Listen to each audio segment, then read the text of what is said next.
Right around the corner with mask mandates in place and a good chunk of the Tri-County population vaccinated. Many are wondering what is there to do over the coming months.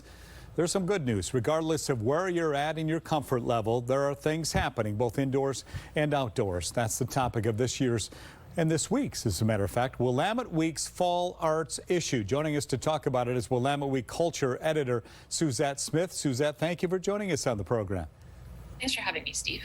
One way people have coped throughout the pandemic, as you know, is comedy, and one ongoing event has been allowing them to laugh at a safe distance. Tell us about that. Sure.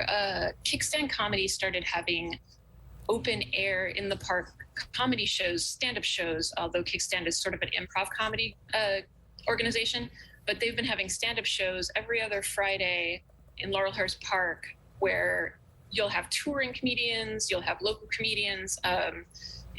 It's pretty idyllic, and it grew over time, and now you'll have it's distance because everyone's on picnic blankets, but the whole hill will now be covered with people just sort of hanging out on picnic blankets, and they have microphones so everyone can hear.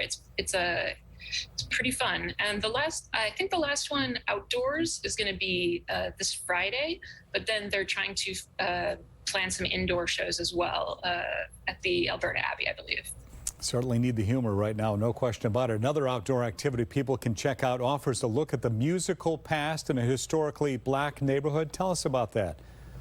Yeah, the Albina Music Trust is a longstanding organization in Portland that is collecting history from the Albina neighborhood, especially because it was a predominantly black neighborhood, and it now has been gentrified.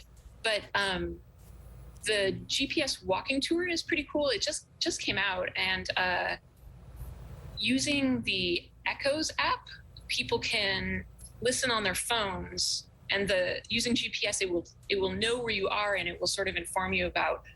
It has voices from local people, like the bluesman Norman Sylvester or jazz and funk artist Calvin Walker. These are people whose voices you'll hear on the recording, and they'll tell you about sort of old funk and jazz and blues clubs that used to be really prevalent in the Albina area and now are not.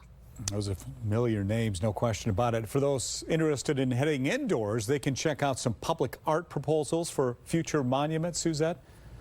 Yeah, that's a really interesting show. It's fairly distanced as well, because they will only allow about 24 people in at a given time, which is, because it's a gallery show, not really much of an issue other than opening night where there was actually kind of a line around the block like it was a club or something.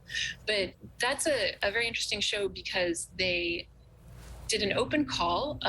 Converge 45 is a arts festival, or a contemporary arts festival that's been around for about 5 years, and they did an open call and accepted basically everyone who made a proposal and responded to their acceptance. So about 35% of the show is actually just people who responded to their open call, and then about 65 is people that they sought out. But you'll have, it's proposals for monuments. So some people actually made sculptures, and some people just made proposals. So there's sort of like a conceptual element to it. Like, there's a lot of really interesting things happening in the show. Still much to do out there, despite what's happening in the world right now. Suzette Smith, thank you for your time. And you can read the entire article in the latest edition of Willamette Week on newsstands now or online at wweek.com.